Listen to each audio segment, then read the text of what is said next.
জয় গুরু। নমস্কার সবাইকে। আশা করছি গুরুর কৃপায় সবাই ভালো আছেন, সবাই ভালো থাকেন, সেটাই কাম্য। গুরু যেন সবাইকে ভালো রাখে সে আশায় ব্যক্ত করি। সেই সাথে আমার জন্য একটু আশীর্বাদ করবেন, গুরু যেন আমার এই স্থূল দেহ লয় হওয়ার পূর্ব মুহূর্ত পর্যন্ত ভালো রাখেন। আর আমাকে যারা উৎসাহ দিয়ে যাচ্ছেন ভিডিও দেওয়ার জন্য, আমি তাদের কাছে কৃতজ্ঞ, খুবই কৃতজ্ঞ যে প্রতিনিয়ত আপনারা আমাকে বলেন ভিডিও দেওয়ার জন্য। আমি ভিডিও দিচ্ছি। আর সর্বদয় শাস্ত্র নিয়ে আমি অনেক ভিডিও দিয়েছি, অনেকে অনেক কিছু বোঝেন না। সেই ক্ষেত্রে আপনারা যদি সর্বদয় শাস্ত্র আরও জানতে চান, ব্যক্তিগতভাবে শিখতে চান, তো আপনারা আমাকে কমেন্টস করবেন। আমি চেষ্টা করবো আপনাদের জন্য। আপনারা একটা গ্রুপ তৈরি হন, আপনাদেরকে আমি প্রতিদিন বা সপ্তাহে 2-3 দিন সময় দেওয়ার জন্য, যাতে আপনারা সদয় বিজ্ঞানকে পরিপূর্ণভাবে শুরু থেকে শেষ পর্যন্ত শিখতে পারেন। তো এর জন্য আমাকে প্রতিনিয়ত কল আসে। এর জন্য আমি বলছি আপনারা কে কে শিখবেন তারা আপনারা মনস্থ করুন, আমি চেষ্টা করবো আপনাদেরকে অনলাইনে শেখানোর জন্য। তো এইগুলো বিষয়। এখন আসেন সাধনার বিষয়। সাধনা, অনেকেই সাধনা করা শুরু করে দিয়েছেন। তো আজকে সাধনার বিষয়ে অনেকে কমেন্টস করেছেন যে আসলে আমি সাধনায় বসলে বা আমি কখনো কোথাও গেলে আমার সাথে ভালো জিনিস আসতেছে না খারাপ জিনিস আসতেছে, কখনো কোনো একটা জিনিস দেখলে সেটা কি করে বুঝবো, এবং দাদা আপনার কোনো প্র্যাকটিক্যাল নলেজ এই ব্যাপারে আছে কিনা। মোট কথা, সাধনায় আপনি যখন বসেন, যদি কোনো অনুভূতি ক্রিয়েট হয় আপনার, তাহলে আপনি কি করে বুঝবেন সেটা ভালো শক্তি না খারাপ শক্তি। এবং যদি আপনার প্রত্যক্ষ আপনার সামনে আছে, তাহলে আপনি কি করে বুঝবেন সেটা ভালো শক্তি না খারাপ শক্তি। এটা বোঝার উপায়। তো প্রথম কথা হলো, যে শক্তি আপনার কাছে আসুক, প্রত্যক্ষ যে শক্তি আপনার কাছে আসুক, তো এর একটা আমি এক্সাম্পল দিছি আমার ব্যক্তিগত। আমি কয়েকটা জিনিস দেখেছি। একটা জিনিস আমি যখন রূপপুরে ছিলাম, ওই পদ্মার পাড়ে গিয়েছিলাম আমি, আমার সাথে একটা বন্ধু ছিল। উনি বর্তমানে রোমানিয়াতে আছে। তো ওই বন্ধু ছিল, তো সাজবেলা যাকে বলা হয়, না দিন না রাত্রি। তো পদ্মার পাড়ে বসা ছিলাম। তো 2টা কুকুর হঠাৎ করে আমাদের সামনে আসলো। ওই ছেলেটা আবার অনেক ভয় পায়, একটু ভীতু। তো ওর নামটা হয়েছে সম্রাট। এখন রোমানিয়াতে আছে। তো হঠাৎ করে ওই 2টা কুকুর সামনে আসে, বেশ বড় সড় আর কি। তো সামনে আসার ধরুন আমি তো চিনে গেছি। এটা কত ধরেন 4 বছর আগের কথা। তো আমি তো চিনে গেছি যে এই জিনিস দুটা কী। তো ও আমাকে বলতেছে, দাদা এই 2টা কী। আমি বলতেছি, এতে তুমি চুপ করে থাকো। আমি জানি ও ভীতু, ঘর হতে এমনিতেই রাত্র হলে বের হতে চায় না, ভয় পায়। তো আমি বললাম যে তুমি চুপ করে থাকো, এটা তোমার দেখা লাগবে না। তো বারবার যখন জিজ্ঞেস করলো, তখন আমি বললাম যে এইটা যাই হোক না হোক, কমপক্ষে কুকুর না।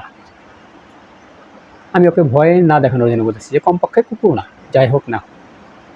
তো ও বলতেছে, তাহলে কী দাদা এটা। আমি তো অন্য কোনো কিছু হইতে পারে, কিন্তু কুকুর না। দেখতেছি কুকুর, মনে করেন আমার এটা তো জ্যোৎস্না রাত ছিল। তো সন্ধ্যা তো মাত্র হয়েছে, আবার চাঁদের আলো তো আছেই। তো চাঁদের আলো আছে, ওদের গায়ের চাঁদের আলো পড়তেছে। তো দেখা যেতেছে ওদের কোনো ছায়া নেই, এবং ওরা আমার থেকে কত বড় জোর 3 হাত 3.5 হাত দূরে স্পষ্ট দেখা যাইতেছে। তো বলতেছে, আমি তো দাদা বুঝলাম না। আমি বুঝলাম না, ঠিক আছে। মোবাইলটা বের করলাম, মোবাইল বের করে আমি ওদের উপরে লাইট দিলাম। যখন লাইট দিলাম, আমি বললাম, দেখো তো ছায়া আছে কিনা ওদের। তো যখনই দেখলো যে এদের ছায়া নেই, তো ভয় পাওয়া শুরু করলো। আমি বললাম, চুপ করে বসে থাকো, ভয় পেও না। ওদেরকে তুমি কোনো কিছু বলবা না, ও তোমাকে কোনো কিছু বলবে না। তো যখন লাইট ধরলাম ওই 2টায়, আমার উপর একটু রাগ হইলো, চোখ দেখে স্পষ্ট বোঝা গেল। তখন আমাদের দিকে তাকাইলো, আমার উপরে অনেকটা রাগ হইলো। গুরুর কৃপায় আমি জানি যে ও কিছু করতে পারবে না, অতটুকু সাহস তো মনের ভিতর আছে। আর এগুলো নিয়ে একসময় খেলাধুলা করেছি। তো আস্তে আস্তে আস্তে আস্তে ও মনে করেন 2 হাত 2.5 হাত সামনে গেল। সামনে হওয়ার পরবর্তী আর নাই, অদৃশ্য। অথচ যে জায়গায় বসে সেটা ফাঁকা একটা মাঠ এবং জ্যোৎস্না রাত। এখান থেকে মনে করেন 200 হাত দূরে গেলে ওটা দেখা যাওয়ার কথা। 2 হাত 3 হাত দূরে যাওয়ার পরে নাই, অদৃশ্য হয়ে গেছে। তো ও তো মোটামুটি একটু ভয় পেয়ে গেল। দাদা চলো বাড়ি চলে যাবো, বাসায় চলে যাবো। আমি বললাম চলো, চলে আসলাম। এখন কথা হলো, যখনই আপনি কোনো জিনিস দেখবেন, ফার্স্ট আপনি খেয়াল করবেন এর ছায়া আছে কিনা। ছায়া আছে কিনা। যদি রাস্তাঘাটে কখনো দেখেন, যদি ছায়া না দেখেন, তো প্রথমত আপনি নির্ণয় করতে পারবেন না যে সেটা অশুভ শক্তি না শুভ শক্তি। এটা তো আপনি নির্ণয় করতে পারবেন না। তারপর আপনাকে বলতে হবে আপনি যাকেই আপনি মানেন তাকে মনে করে ওনাকে বলতে হবে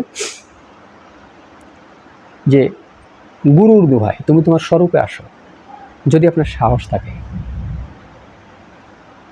গুরুর দোহাই দিয়ে ওনাকে বলবেন তুমি তোমার স্বরূপে আসো, আর তুমি যদি তোমার স্বরূপে না আসতে চাও তাহলে তুমি যেরকম আসো সেরকম চলে যাও, যেরকম আসো সেরকম তুমি চলে যাও। তো ও যদি খারাপ থাকে নিশ্চিত রূপে আপনার এই কথা বলার পরবর্তীতে আপনি তো আপনার গুরুকে স্মরণ করছেন, ও ওর স্বরূপে আসবে না, ও চলে যাবে। আর ও যদি ভালো থাকে, ভালো যে জিনিসটাই থাকে, ও ওর স্বরূপে আসবে, অরিজিনাল স্বরূপে আসবে। তবে তাকে আপনাকে সম্মানের সহিত কথা বলতে হবে, সম্মানের সহিত কথা বলাতে হবে এবং কথা বলতে হবে। তো এইভাবে আপনি প্র্যাকটিক্যালি বুঝতে পারবেন যে আপনি কোনো জিনিস প্রত্যক্ষ দেখলে সেটা ভালো না খারাপ। বাট এর জন্য আপনাকে যথেষ্ট সাহসী হতে হবে। আর অ্যাকচুয়ালি যদি ভালো জিনিস হয় সেক্ষেত্রে আপনাকে কখনো ক্ষতি করবেই না, খারাপ জিনিস হলে আপনাকে ক্ষতি করতে পারে। এই তোগুলো বিষয়। দ্বিতীয় বিষয়, আমরা অনেক সময় ধ্যান করি, ধ্যান করলে ভালো জিনিস আসতেছে না খারাপ জিনিস আসতেছে সেটা বুঝবো কী করে? দাদা, মূল কথা, ধ্যান করলে কখনোই কোনো খারাপ জিনিস আপনার সামনে আসবে না, আপনার আশেপাশেই আসবে না, ইম্পসিবল, আসার সম্ভাবনা নাই নাই নাই নাই নাই। ধ্যানে জ্ঞান অর্জন হয় এবং ভালো জিনিসই আপনার কাছে আসবে, খারাপ জিনিস কখনোই আসবে না। খারাপ জিনিসের প্রতি তো মানুষ কখনো ধ্যান করে না, খারাপ জিনিসের প্রতি মানুষের তান্ত্রিক ক্রিয়াকর্ম করে,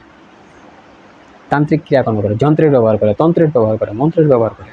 ধ্যানে তো আপনি কাউকে ডাকতেছেনই না, যে আসতেছে সে স্বইচ্ছায় আসতেছে।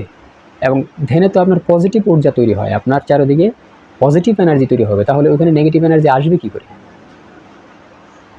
যখনই ধ্যান করবেন আপনার মনটা নিষ্ক্রিয় হয়ে যাচ্ছে, মনটা থেমে যাচ্ছে, আপনার চৈতন্য চেতনা শক্তি আরও বৃদ্ধি হচ্ছে, তাহলে তো আপনার চারিদিকে পজিটিভ এনার্জি তৈরি হচ্ছে, কখনো কোনো খারাপ শক্তি আসতে পারে না। তো ধ্যানে কখনোই কোনো খারাপ শক্তি আসতে পারে না, এটা সুস্পষ্ট বুঝে নেবেন। ধ্যানে আসতে পারে না, আপনার মস্তিষ্কের চিন্তায় খারাপ শক্তি আসতে পারে, বাট আশেপাশে কখনোই খারাপ শক্তি আসবে না। তো আপনারা যখনই যেই তপ জপ যে অবস্থায় যেভাবে করেন, এইভাবে বুঝে নেবেন যে আপনার সামনে প্রত্যক্ষ সেটা শুভ শক্তি না অশুভ শক্তি, প্র্যাকটিক্যাল আপনি বুঝে নেবেন। আর ধ্যানে কখনোই আসবে না, এটা নিশ্চিত রূপে। তো আজকে পর্যন্ত, জয় গুরু, নমস্কার সবাইকে।